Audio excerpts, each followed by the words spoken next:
Boa noite, irmãos. Que a graça e a paz que vem do trono de graça do Espírito Santo do Senhor Deus esteja sobre cada um de nós nessa noite, amém?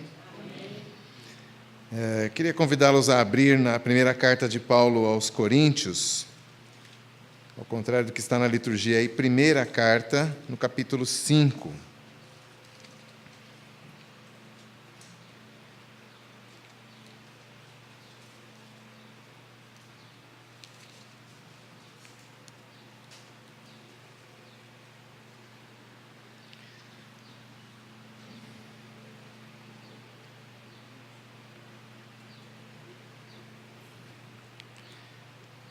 Primeira carta de Paulo aos Coríntios, capítulo 5, do 1 até o 13, diz assim a palavra de Deus: Geralmente se ouve que há entre vós imoralidade, e imoralidade tal como nem mesmo entre os gentios, isto é, haver quem se atreva a possuir a mulher de seu próprio pai. E contudo andais vós ensoberbecidos, e não chegastes a lamentar para que fosse tirado do vosso meio quem tamanho ultraje praticou? Eu, na verdade, ainda que ausente em pessoa, mas presente em espírito, já sentenciei, como se estivesse presente, que o autor de tal infâmia seja, em nome do Senhor Jesus, reunidos, vós e o meu espírito, com o poder de Jesus nosso Senhor, entregue a Satanás para a destruição da carne, a fim de que o espírito seja salvo no dia do Senhor Jesus. Não é boa a vossa jactância. Não sabeis que um pouco de fermento leveda a massa toda? Lançai fora o velho fermento, para que sejais nova massa, como sois de fato sem fermento, pois também Cristo, nosso Cordeiro Pascal, foi imolado. Por isso, celebremos a festa, não com o velho fermento, nem com o fermento da maldade e da malícia, e sim com os asmos da sinceridade e da verdade. Já em carta vos escrevi que não vos associasseis com os impuros. Refiro-me com isto não propriamente aos impuros deste mundo, ou aos avarentos, os roubadores, os idólatras, pois nesse caso teríeis de sair do mundo. Mas agora vos escrevo que não vos associeis com alguém que, dizendo-se irmão, for impuro, ou avalento, ou idólatra, ou maldizente, ou beberrão, ou roubador, com esse tal, nem ainda comais. Pois, com que direito haveria eu de julgar os de fora? Não julgais vós os de dentro? Os de fora, porém, Deus os julgará. Expulsai, pois, de entre vós o malfeitor.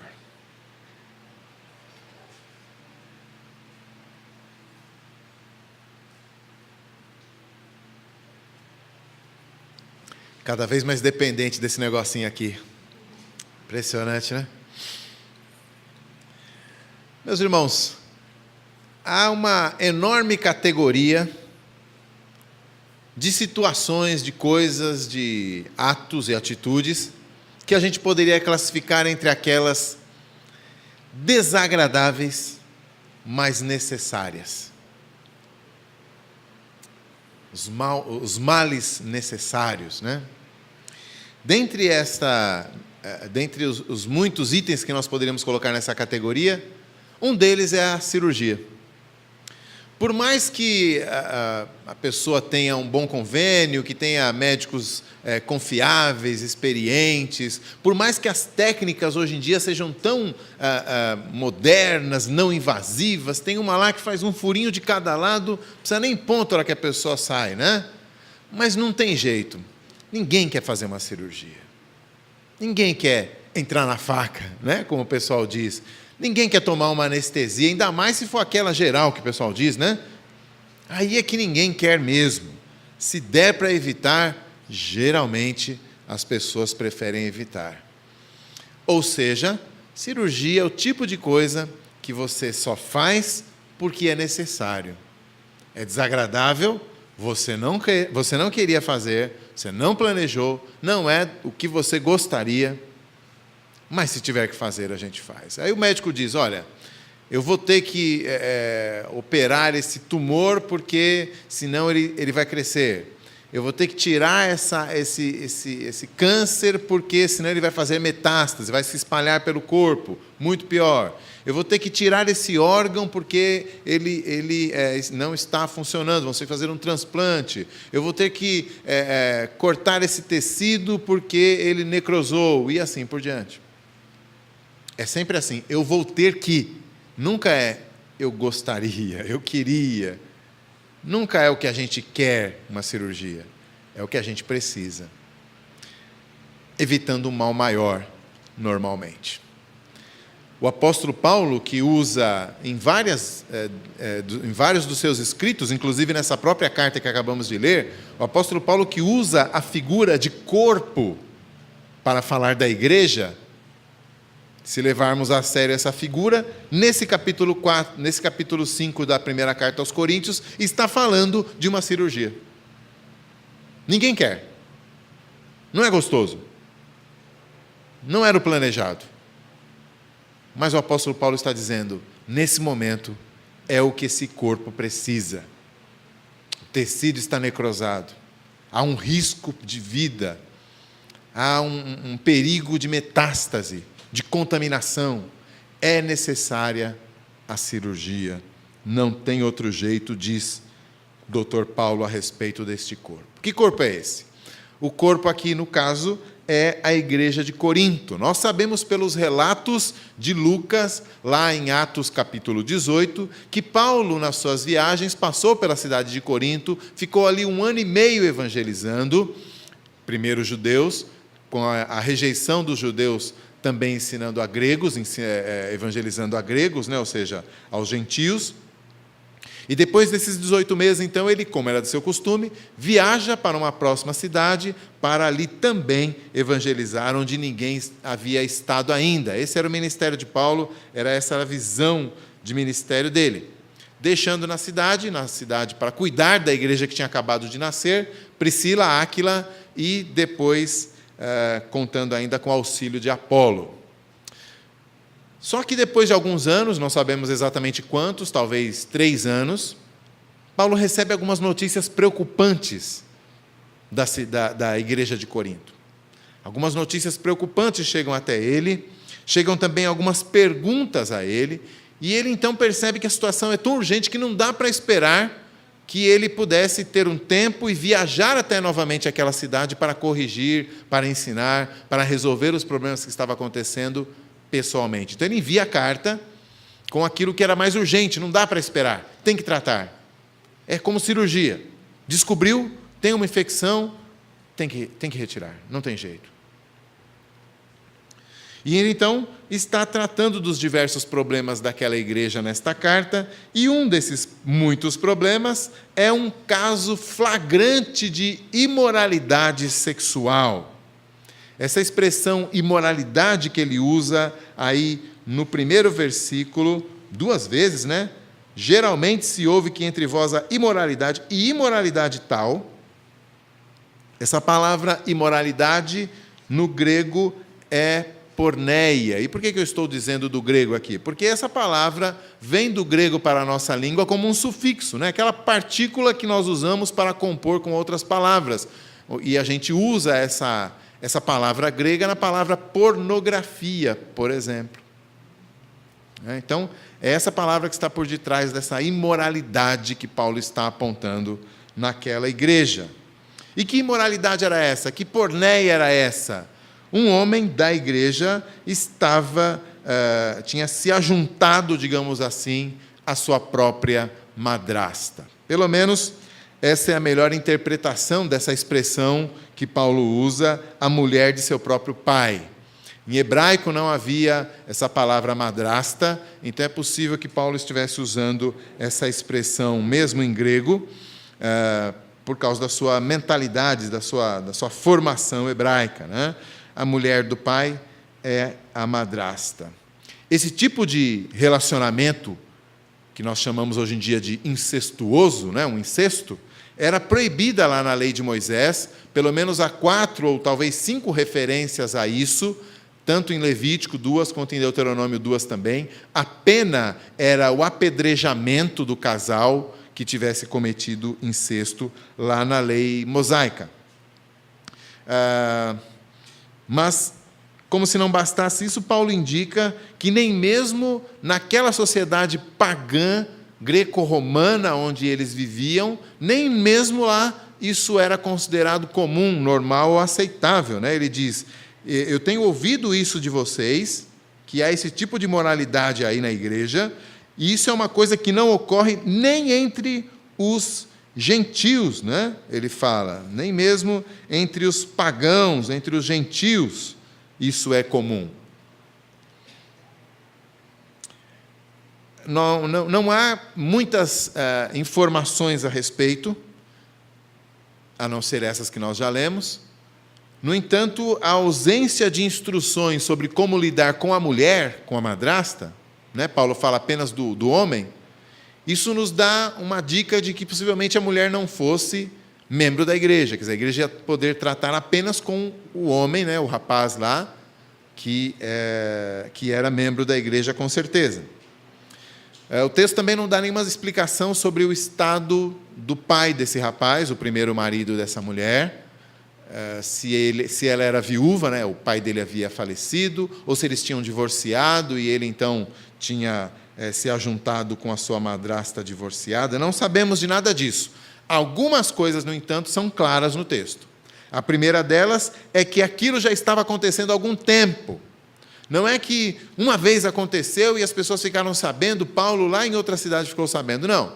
O texto nos indica que aquilo já era algo que estava acontecendo há algum tempo e nenhuma atitude era tomada. Outra coisa que é clara no texto, que era conhecimento geral da igreja. Vocês sabem que as cartas dos apóstolos eram enviadas para as igrejas e ali elas eram lidas de púlpito pelo pastor da igreja e muitas vezes explicadas para a igreja e aplicadas na vida da igreja, mais ou menos como eu estou fazendo aqui hoje e o Pedrinho faz todo domingo.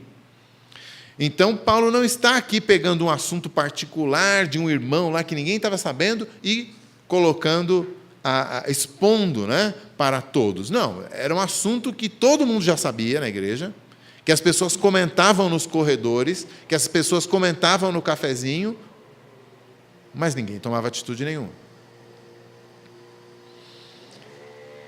Agora, o que parece que realmente incomoda o apóstolo Paulo, nesse quadro todo tão terrível, é que a igreja parece que nem reconhece que ela tem um problema.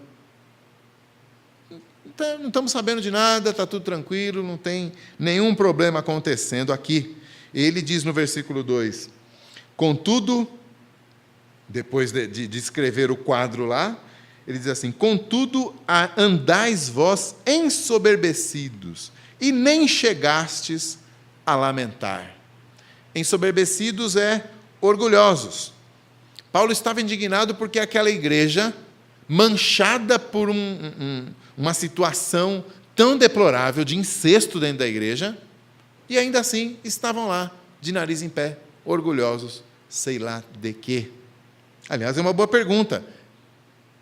Que história é essa de orgulho? Como é que eles estavam orgulhosos nessa situação? Não sabemos direito, mas algumas possibilidades são as seguintes.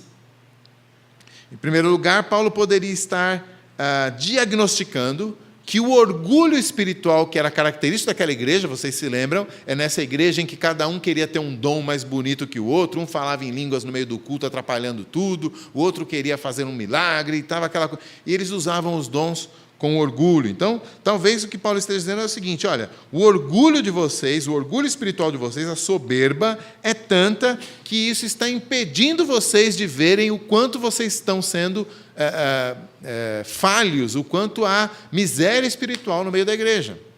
Talvez seja esse o orgulho que ele está dizendo.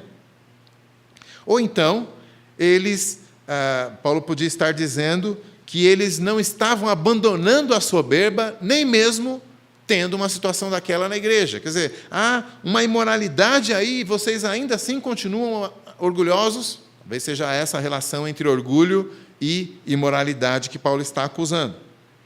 Ou uma terceira possibilidade é a que, na verdade, Paulo está dizendo assim, é incrível, que vocês estão se orgulhando de ter imoralidade aí no meio.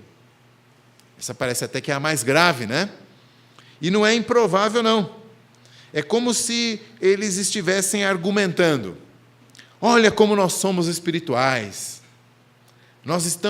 A nossa espiritualidade é tão grande que nós estamos acima dessas regrinhas religiosas das outras igrejas. Aqui não. Aqui nós temos uma relação direta com Deus. O que esse rapaz aí faz com a madrasta dele, não é nada. O importante é eu com Deus aqui e tal. Talvez fosse isso.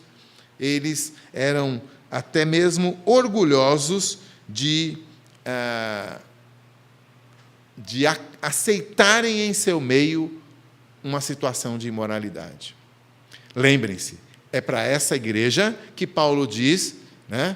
Quer dizer, é nessa igreja que tinha um grupinho cujo slogan Paulo cita na carta dele, que é tudo me é lícito. Tinha um grupinho lá que falava isso, tudo me é lícito. Né? Nós somos tão espirituais que podemos qualquer coisa. Quem não pode isso, não pode aquilo, são esses mais fracos na fé. Tinha um grupo lá que pensava assim. Então, talvez esse rapaz, quem sabe, fosse parte desse grupo, ou estivesse sendo acobertado por esse grupo que tinha um certo peso na igreja. Ou talvez nós devamos colocar tudo num grande pacote, todas essas possibilidades, e compreender que o orgulho daquela igreja, de fato, estava colaborando, né, contribuindo para que aquela imoralidade não fosse sanada de diversas maneiras. Inclusive, há no texto uma ironia que a nossa tradução nos faz perder. Né? Se você tem uma Almeida atualizada como essa que eu li, revista e atualizada, aí você tem no versículo 2, no final do versículo 2, Paulo falando, quem tamanho ultraje praticou. E no versículo 3, Paulo dizendo, o autor de tal infâmia. Que são palavras bastante pesadas, né? Ultraje, infâmia. Mas, no entanto, Paulo não usa nenhuma dessas palavras.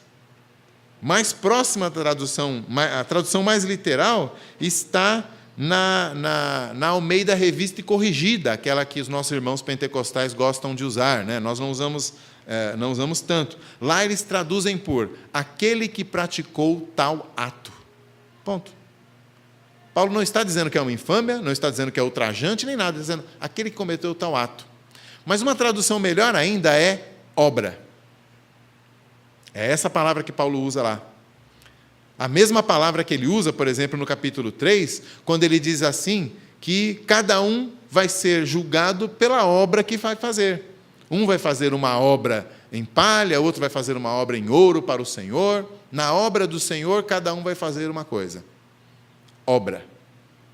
Cadê a ironia? A ironia está exatamente na tradução literal, obra. Porque é como se Paulo estivesse dizendo assim, irmãos, a obra dessa igreja que eu tenho ouvido por aí, a obra que vocês têm apresentado, a obra do Senhor que está sendo feita aí na igreja, sabe qual é?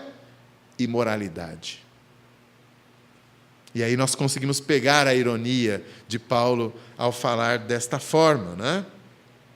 Eles estavam... A imoralidade que a igreja estava aceitando dentro da sua comunidade estava sendo um testemunho para o mundo pagão muito mais forte do que as outras obras que eles poderiam querer fazer para Deus.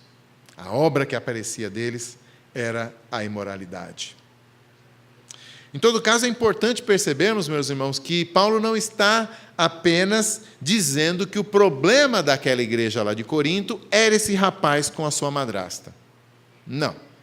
Na verdade, a situação da igreja de Corinto era mais ampla. A imoralidade lá tinha mais efeitos, ela tinha mais circunstâncias. O caso desse rapaz com a sua madrasta apenas foi escolhido por Paulo para ser a ilustração, o modelo, o estudo de caso, digamos assim, para estabelecer ali um padrão, para fazer uma generalização de como estava a situação de imoralidade na igreja.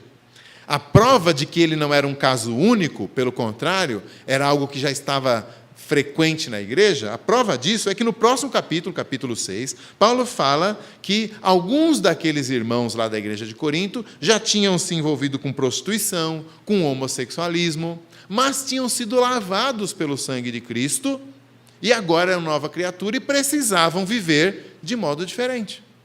Ora, se ele precisa relembrar essas pessoas que eles agora não são mais homossexuais e prostitutos, então é porque a imoralidade não tinha saído da vida da igreja. Estavam trazendo as suas práticas imorais para a vida cristã. É também nesse capítulo 6 que Paulo diz assim: fugir da impureza, meus irmãos. Fujam da impureza sexual, expressamente dizendo. E proíbe que os irmãos se envolvam com prostitutas. Ora, se ele precisa numa carta escrever que eles não deveriam se envolver com prostitutas porque o corpo deles é de Cristo, é porque isso estava acontecendo na igreja.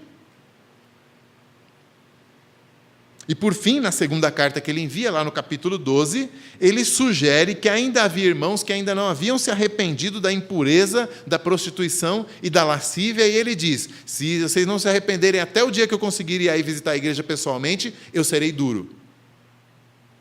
Então é uma situação que já está dentro da igreja. Nós não sabemos se talvez aquele rapaz com a sua madrasta tenha sido o caso mais aberrante de imoralidade sexual ou mais de conhecimento mais público da igreja, ou se ele foi o primeiro caso de imoralidade sexual na igreja e aos poucos o mau exemplo dele foi contaminando outras pessoas. Não sabemos. Mas o fato é que Paulo percebeu que o testemunho da igreja de Corinto estava em jogo. Com aquela obra que eles tinham a apresentar, eles estavam permitindo que um mal vivesse dentro da igreja e fosse contaminando todo o corpo. Uma metástase espiritual do mal. Claro, Paulo não usa a figura do câncer, isso é uma figura moderna, ele usa uma outra figura. Do versículo 6 em diante, ele usa a figura do fermento. O fermento químico que nós temos hoje também não era conhecido naquela época, eles usavam aqueles fungos, né? Hoje em dia, as mulheres aí que fazem pão caseiro também, algumas receitas usam aquele fermento biológico que a gente chama, né? Que é um fungo, é uma levedura que uma pequenina porção colocada na massa do pão, a mulher vai lá, o cozinheiro vai lá e deixa a massa descansando de um dia para o outro, bota um paninho de prato em cima, eu sei como é que é, né? E aí, no dia seguinte, aquela bolinha dura de massa virou um pão. Aí é só pôr no forno e degustar. Mas o que aconteceu? Uma bolinha de fermento foi contaminando toda a massa. Claro, o fermento para o bem, né? Para que a massa fique fofa. Mas a questão de Paulo não é se é para o bem ou para o mal, mas o fato de que o fermento tem essa capacidade de se espalhar por todo o território. A atuação dele, a influência dele, a presença dele vai se espalhando. E Paulo está dizendo, assim como o fermento para o pão, o pecado, a imoralidade que vocês estão tolerando dentro da igreja vai levedar toda a massa. A igreja inteira vai apodrecer.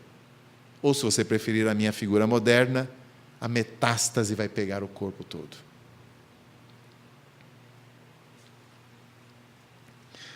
Paulo sabia que a igreja, como toda a igreja, acaba se adaptando àquilo que tolera.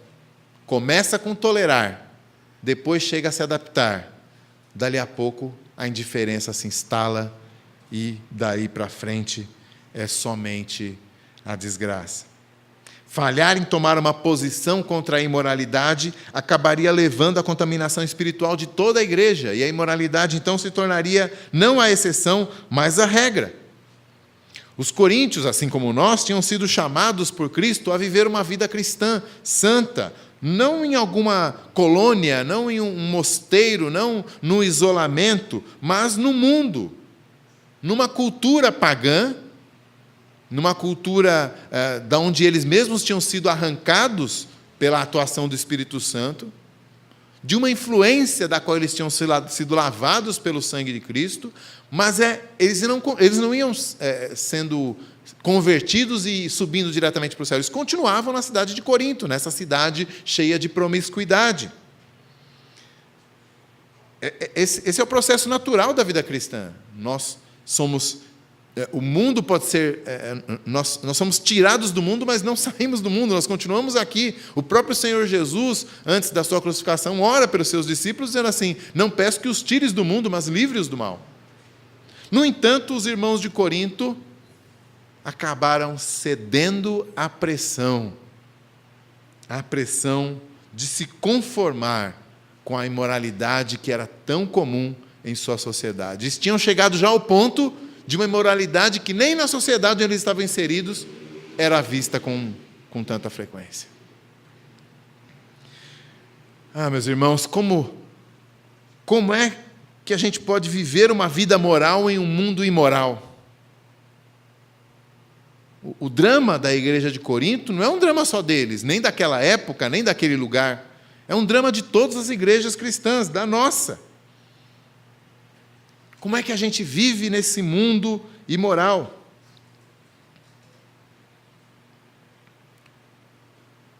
Por exemplo, para continuarmos apenas no centro do nosso texto, que fala de imoralidade sexual, enquanto a fé bíblica considera o sexo como um dom de Deus que traz felicidade e realização para homem e mulher dentro do relacionamento conjugal, nós vivemos numa sociedade em que o sexo é tratado não mais como o fruto de um amor e de uma aliança para a vida toda, mas como um apetite que tem que ser realizado e satisfeito a qualquer hora e de qualquer momento. Essa é a realidade. Essa mentalidade da nossa sociedade se expressa em relacionamentos que são casuais, temporários, sem a aliança do casamento, sem o pacto matrimonial, relacionamentos que são meramente sexuais, físicos, movidos não ao amor, porque nessa carta Paulo diz que o amor não busca seu próprio interesse, mas o do outro. O sexo no casamento é assim, mas o sexo fora do casamento não é visando o bem do outro, mas a sua própria autogratificação. Então é o contrário do amor. Do ponto de vista de Deus, não é nem sexo de verdade, mas apenas imoralidade, porneia. Agora, essa imoralidade, essa porneia que Paulo diz, não está apenas presente lá no incesto que ocorreu lá na cidade de Corinto. Não, pelo contrário, ele também está em namorados que dormem juntos e acham isso a coisa mais normal, porque todos os amigos fazem. É a mesma imoralidade e a mesma porneia. Inclusive quando irmãos sabem e são cúmplices, se aquietam, não contam para ninguém. Quando fazem isso, são exatamente como o pessoal de Corinto, que Paulo diz: vocês nem chegam a lamentar e ainda se orgulham disso. Estamos fazendo e ninguém está sabendo.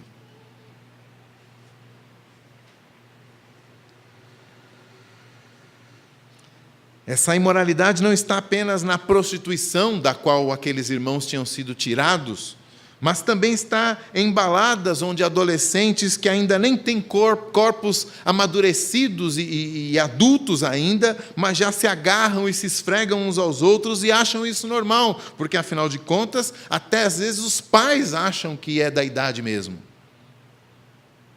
Esse é o padrão da nossa sociedade, nós estamos inseridos nela, assim como a igreja de Corinto estava inserida lá na cidade de Corinto.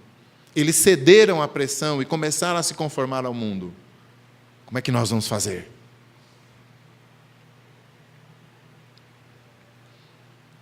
Essa imoralidade não está apenas no homossexualismo, do qual alguns irmãos tinham sido tirados, segundo Paulo diz lá no capítulo 6, mas também está em maridos que não se satisfazem com suas esposas e arranjam uma amante. Pode ser aquela amante de uma noite no escritório, pode ser aquela amante que o cara abandona o lar para poder viver com ela, pode ser aquelas milhares de amantes que estão disponíveis na tela do computador, em sites pornográficos. É a mesma imoralidade, é a mesma porneia, é a mesma desgraça. Essa impureza sexual que nos cerca, ela está sendo promovida todo dia diante dos nossos olhos, bombardeando os nossos ouvidos e os nossos corações, na televisão, nos filmes, nas revistas, nas escolas. E até mesmo naquelas piadinhas que a gente às vezes até conta também e acha graça. Mas que a gente acha graça de coisas que Deus não acha graça. De coisas que vão passando de absurdos, de coisas que nos indignam, para coisas que já são meio comuns e normais e que daqui a pouco a gente está tolerando numa boa. Quando nós, como igreja, deixamos que essa atmosfera entre, quando nós permitimos que essa mentalidade nos influencie, quando nós permitimos que esses valores moldem a nossa vida, então aquela linha divisória clara, bem definida, vermelha pelo sangue de Cristo, aquela linha divisória entre a igreja e o mundo começa a ficar borrada. Começa a ficar mais fluida e a gente já não sabe exatamente onde é que essa linha divisória está, de maneira tal que parece que o mundo está dentro da igreja, a igreja foi para o mundo e já não se sabe mais o que é mundo e o que é igreja. É claro que diante de um quadro tão terrível, a nossa pergunta é: como é que a gente pode impedir que a igreja de Cristo se transforme numa farsa? Como é que a gente pode impedir que a igreja de Cristo deixe de ser igreja e se torne o mundo? Como é que a gente pode impedir que a imoralidade vire o padrão também aqui dentro? Paulo trata disso. Ele dá as instruções aos coríntios com relação ao caso do homem incestuoso. Veja aí no versículo 3 e 4. Paulo instrui os membros a se reunirem em assembleia e a fazer essa reunião como se o próprio Paulo estivesse presente, porque a sentença ele já tinha dado. Lembra que o caso é urgente? Não dá para esperar Paulo chegar lá? Então ele diz: vocês se reúnam aí, vocês e o meu espírito. Claro, Paulo não era kardecista nem nada, ele está dizendo que o espírito da sua decisão já está ali na carta, eu já condenei essa situação. É como se eu estivesse presidindo a assembleia. Podem se reunir e eu estou com vocês nessa decisão. É isso que ele está dizendo. Então ele já proferiu com a sua autoridade apostólica a sentença, né? Já sentenciei como se estivesse presente, que o autor de tal infâmia seja entregue a Satanás, versículo 5. Aquele irmão deveria ser expulso da igreja. Expulso da igreja. A igreja precisava fazer isso. E o detalhe é que Paulo diz assim: expulso em nome do Senhor Jesus, não é isso? Versículo 4, em nome do Senhor Jesus, com o poder de Jesus nosso Senhor. Não é só Paulo que está mandando, não. É Jesus. Afinal de contas, o próprio Jesus prometeu que onde 2 ou 3 estivessem reunidos no nome dele, ele estaria. A gente gosta de citar esse versículo, que está lá em Mateus 18, 20, quando a gente tem uma reunião de oração e vem pouca gente, né? Vem 3 pessoas e fala: não, mas 2 ou 3, Jesus está junto. Jesus está sempre conosco, porque ele prometeu estar conosco até o final dos tempos, né? Ele fez essa promessa, ele não falha. Mas e nem por isso a gente tem desculpa para não ir na reunião de oração, né? Se tem 2 lá, já deve ter 2, Jesus já está lá, não vou não, que eu vou ficar aqui assistindo a novela. Não faça isso. Mas a questão é que esse texto não está tratando necessariamente de uma reunião de oração. Quando a gente lê o capítulo 18 melhor, a gente percebe que Jesus está se referindo a uma situação parecida com essa que Paulo está tratando. Não é uma reunião de oração, é uma assembleia para expulsar um membro. É lá que Jesus está quando 2 ou 3 estiverem garantindo que aquele irmão já deixou de ser irmão faz tempo.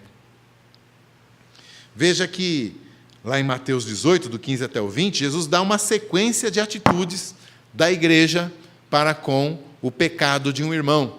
Primeiro ele diz, se o teu irmão pecar, você vai conversar com ele particularmente e pacificar a situação com perdão mútuo, com arrependimento mútuo. Irmão, você pecou contra mim, eu quero conversar com você, vamos colocar as coisas a limpo, não quero ter mágoas porque Deus não me permite, quero te perdoar. Pois é verdade, irmão, eu nem percebi que eu tinha te magoado, realmente eu fiz isso, eu quero te pedir o perdão, eu me arrependo, tal. Acabou. Zerou.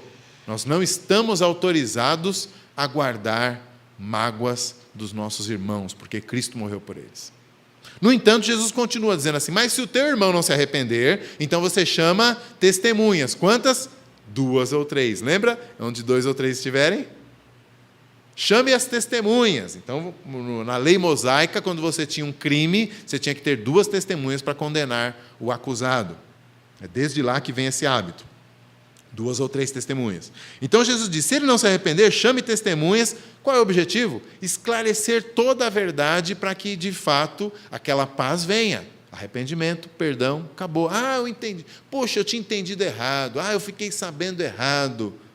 2 testemunhas resolvem tudo isso. A igreja está em paz novamente. Mas e se ele não der ouvidos a testemunhas? Aí já ficou mais difícil.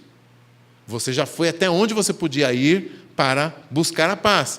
Paulo diz, no que depender de vós, tende paz para com todos. Quando ele diz no que depender de vós, significa que você deve carregar, você deve andar não apenas 1 milha, mas 2, 3, 4, 10, para ter paz com seus irmãos. Mas e se ele não der ouvidos a nada disso? Então aí Jesus dá um outro passo, ele diz, procure a igreja, fale com a igreja. Aquele pecado que era particular agora fica público. Procure a igreja, comunique à igreja, para que ele então se renda, pelo menos, ao peso da autoridade do povo de Deus. O povo de Deus ali dizendo, você está errado, você precisa se corrigir. Na igreja presbiteriana do Brasil, ao contrário, por exemplo, de uma igreja batista, onde é a congregação que decide a disciplina, na igreja presbiteriana do Brasil, a congregação elege presbíteros, e esses presbíteros, no conselho, é que vão exercer esse papel da disciplina. Mas Jesus ainda prevê a possibilidade daquele homem, daquele pecador, se mostrar obstinado e nada disso adiantar. Nem mesmo diante da igreja ele se dobra, ou diante das autoridades da igreja ele se dobra. Ele continua obstinado e aí então Jesus diz, considerem ele como gentil e publicano. Gentil é aquele que não é judeu. Ou seja, Jesus está dizendo assim, passem a considerá-lo como um não-irmão, como um incrédulo.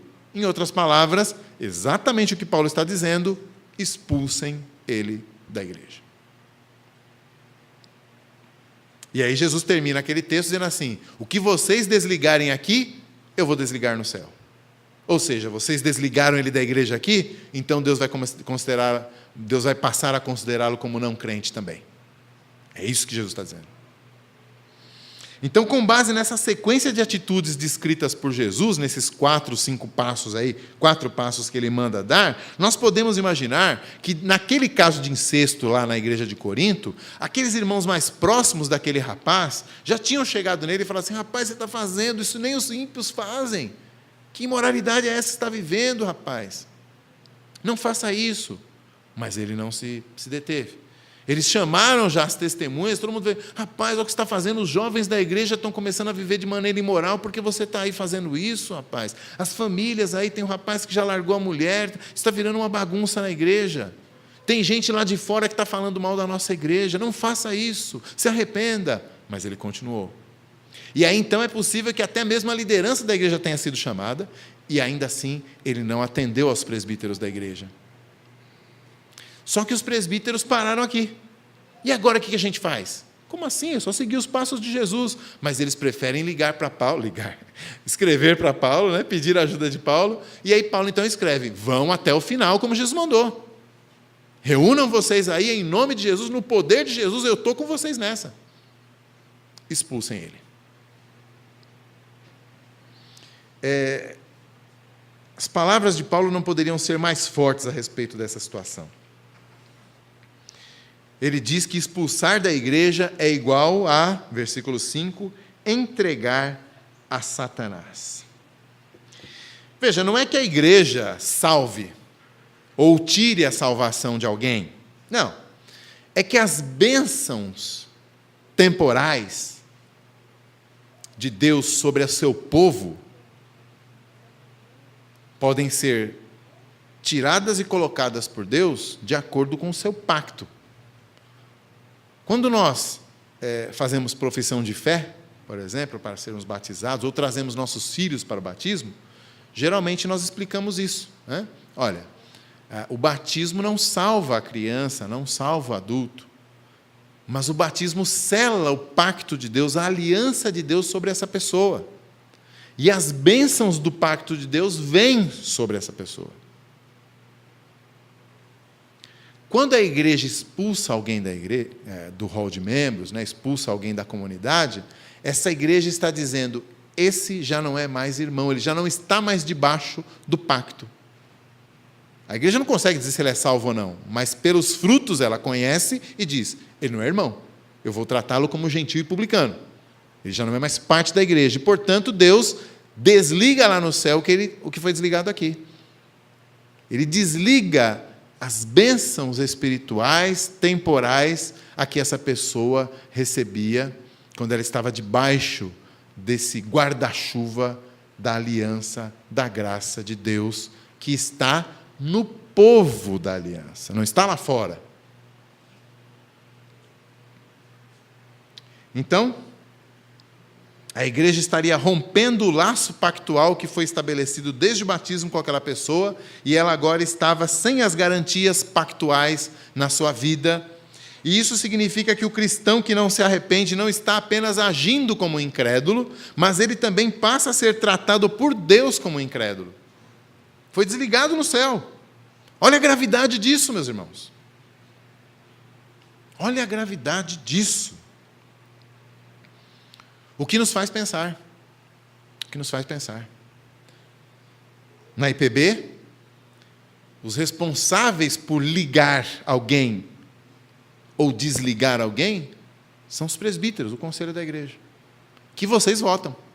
Eu sei que muitas vezes vocês aqui da congregação não chegam a se deslocar até a sede para votar em presbíteros, mas, de qualquer forma, o plano nosso para a congregação é que ela se torne igreja. E nossa, aqui eu estou falando meio de vocês, né? Todos nós queremos isso. E é necessário que vocês já tenham em mente a gravidade do que é eleger um presbítero. Se tem uma coisa que me deixa fora do meu domínio próprio, é quando o conselho da igreja convoca uma Assembleia Geral Extraordinária para a eleição de presbíteros e o povo não vem. A gente fica ali contando um por um para ver se dá 1/3 dos membros para conseguir abrir a Assembleia. Essa é uma das coisas mais importantes que nós podemos fazer como membros de uma igreja. Eleger presbíteros que vão ligar e desligar. Quando você traz o seu filho, quando você traz o seu vizinho, a sua mãe que se converteu, ela vai passar pelo conselho, e o conselho é que vai autorizar que ela seja batizada. Quando um irmão se desvia da fé e se desencaminha, é esse conselho que vai buscá-lo para trazer de volta para o aprisco. E quando ele não se arrepende, é esse conselho que vai desligá-lo. Olha a gravidade disso.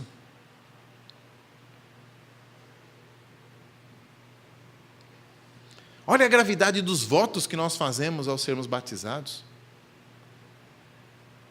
Prometo viver de acordo com a palavra de Deus, prometo obedecer às autoridades da igreja enquanto forem fiéis à palavra de Deus, prometo honrar a igreja, né, com os meus bens, com a minha oração, com o meu testemunho. Olha a gravidade disso. Sabendo que se nós não cumprimos esses votos, Deus nos desliga. Quando somos desligados da igreja, hoje em dia, as pessoas pensam assim, eu estava lá fazendo umas coisas erradas, o pastor veio pegar no meu pé, o seminarista veio pegar no pé, o irmão fulano lá veio pegar no meu pé, fui embora mesmo, tem outra igreja ali na esquina. Hoje em dia a mentalidade é assim. E aí as pessoas vão passando de igreja em igreja, vivendo de imoralidade em imoralidade, e a igreja de Cristo vai sendo difamada.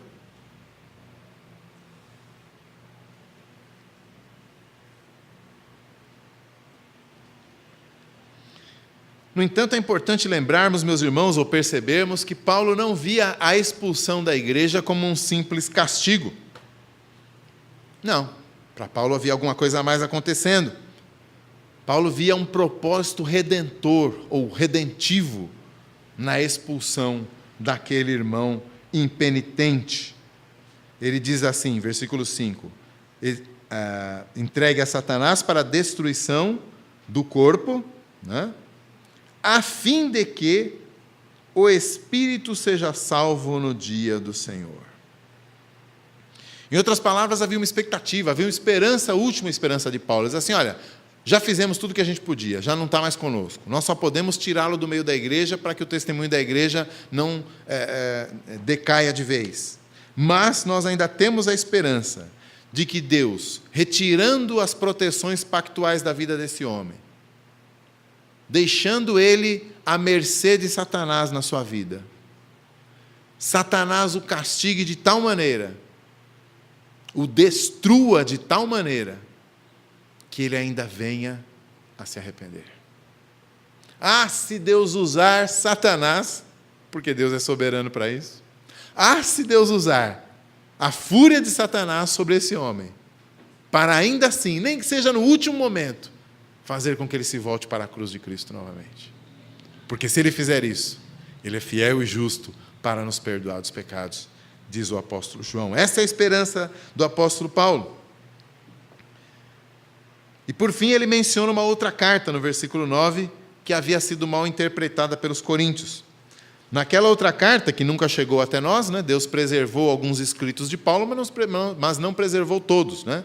Ele menciona no versículo 9 que já tinha escrito uma outra carta e que aquela carta tinha sido mal interpretada pelos coríntios. Naquela primeira carta, Paulo tinha dito o seguinte, né, versículo 9, ele explica: já em carta vos escrevi que não vos associasseis com os impuros. O que eles entenderam dessa primeira carta? Que Paulo estava dizendo, vocês têm que se isolar do mundo. Né? Fechem as portas da igreja, vai todo mundo para dentro da igreja, fica lá fechadinho, não conversa com ninguém que não é crente. Eu desconfio, inclusive, que não é que a igreja entendeu errado, mas nós sabemos que na igreja de Corinto havia alguns grupos, algumas lideranças que eram contrárias a Paulo. E toda oportunidade que eles tinham de diminuir a autoridade de Paulo na igreja, para que eles pudessem se crescer, né, eles faziam. Então a minha tese é que, na verdade, aquele grupo, aquela liderança espúria da igreja, tinha pego a carta de Paulo e falado assim, você vê, esse Paulo é maluco, onde já se viu, que absurdo, está querendo que a gente vive em Marte, né? Onde que ele está querendo que a gente viva? Se isolar? Como é que a gente vai fugir dos impuros? E então agora Paulo tem a oportunidade de rever isso e dizer assim, não, o que eu quis dizer é que vocês, não tem problema que vocês tenham contato com os impuros, os avarentos, os roubadores, os idólatras deste mundo. Não, vocês não precisam viver em Marte. Essas pessoas vocês vão conviver com elas mesmo, não tem problema nenhum.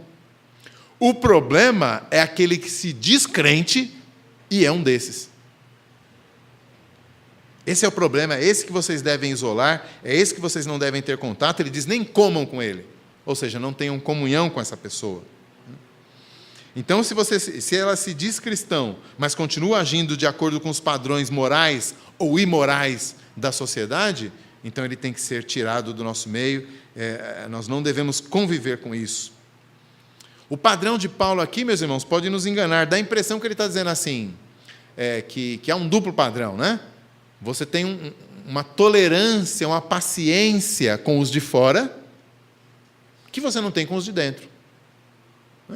Os impuros, os idólatras, os roubadores que são do mundo, com esses vocês podem conviver sem problema nenhum.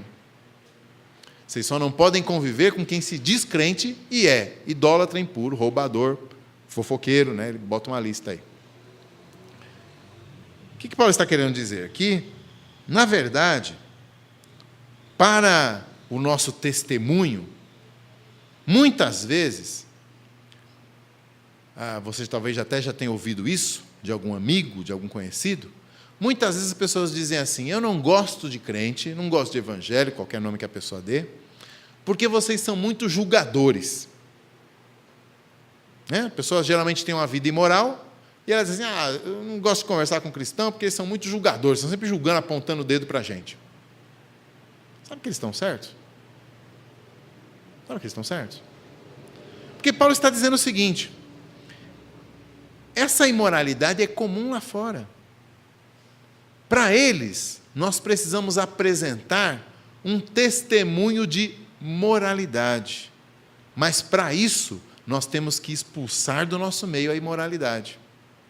A linha tem que ficar clara, dividindo igreja e mundo, para que eles possam ver. E nós precisamos pregar para eles que o perdão dos pecados está em Cristo. Esse é o Evangelho. Então, quando a gente diz para eles: você está em pecado, a gente não pode dizer isso com arrogância, com aquela arrogância que os coríntios tinham. E que às vezes é a arrogância que a gente usa. Né? Dá a impressão que quando a gente diz: você está em pecado, a gente não é pecador. E aí o mundo diz assim: esses crentes são julgadores.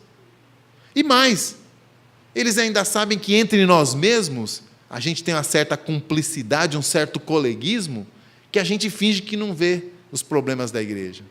Então eles dizem: eles são julgadores e ainda são hipócritas, porque lá dentro também tem isso. Paulo está dizendo: não, nós precisamos com eles ser amorosos, mas a gente tem que ser dura conosco, o julgamento é aqui dentro.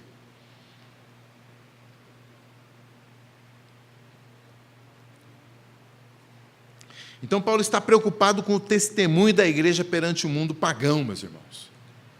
Como nós temos que estar preocupados com o nosso também. Precisamos tirar a imoralidade do nosso meio. Isso deve começar conosco mesmos. Não podemos ser tolerantes com o nosso pecado. Eu não posso ser tolerante com o meu pecado. Eu não posso comparecer perante a mesa de Cristo sabendo que eu tenho vivido como ímpio e fingir que eu sou parte do corpo. Não posso ser tolerante com o meu pecado. Eu preciso buscar a presença de Deus, arrependimento. Preciso buscar na presença de Deus santificação. Mas eu também não posso ser tolerante com o pecado do meu irmão. Eu preciso ir até ele e dizer assim: meu irmão, você está em pecado. Vamos conversar a respeito disso, eu quero te ajudar. Paulo diz aos Gálatas: aquele, né, que está de pé, veja que não caia, né? Então não é com arrogância que a gente chega para o nosso irmão e dizer assim: eu nunca faria isso, mas você que fez, de cima para baixo, né? Não, é aqui, ó. Entre irmãos. Irmão, vamos consertar sua vida, meu irmão. Eu vou orar junto com você. Vou lutar junto com você. Vamos conversar sobre isso. Vamos ler a Bíblia junto sobre isso. Eu também sou sujeito a falhas, mas eu quero te ajudar. Nós precisamos ser intolerantes com o mal dentro da igreja. Não podemos ser cúmplices do mal, porque isso prejudica o testemunho da igreja, prejudica a boa fama de Cristo, enlameia o Evangelho e impede que o mundo ouça as boas novas. Quando Paulo fala do fermento, do pão, ele usa a ocasião em que os judeus comiam pão sem fermento, que era na Páscoa. Aquele pão sem fermento simbolizava a saída deles do Egito, porque Deus falou assim: vocês vão ter que sair tão rápido do Egito que não vai dar tempo nem de botar o pão para fermentar, né? Para descansar a massa. Então comam sem fermento. E então eles tinham aquela festa da Páscoa onde eles comiam pão sem fermento para comemorar isso. Mas Paulo diz: no nosso caso não, nós não saímos do Egito. O nosso cordeiro é diferente, a nossa Páscoa é diferente. A nossa Páscoa é Cristo, o cordeiro que foi sacrificado numa cruz e ressuscitou ao terceiro dia para a nossa santificação. Então, se nós vamos comer desse pão, não do pão da Páscoa, mas do pão da ressurreição de Cristo, que é a carne dele, que é na vida dele, no corpo dele crucificado, que nós temos a salvação e a santificação, então compareçamos, nos preparamos para esta comunhão com ele, nos santificando, nos purificando, tirando de nós das nossas vidas, da vida dos nossos irmãos, do nosso meio, toda a imoralidade. Cristo morreu na cruz por isso. No sangue dele somos limpos, libertos. No sangue dele somos novas criaturas. No sangue dele nós temos poder espiritual para vencer as influências deste mundo maligno e ser sal da terra e luz do mundo. Que Deus assim nos abençoe e nos capacite.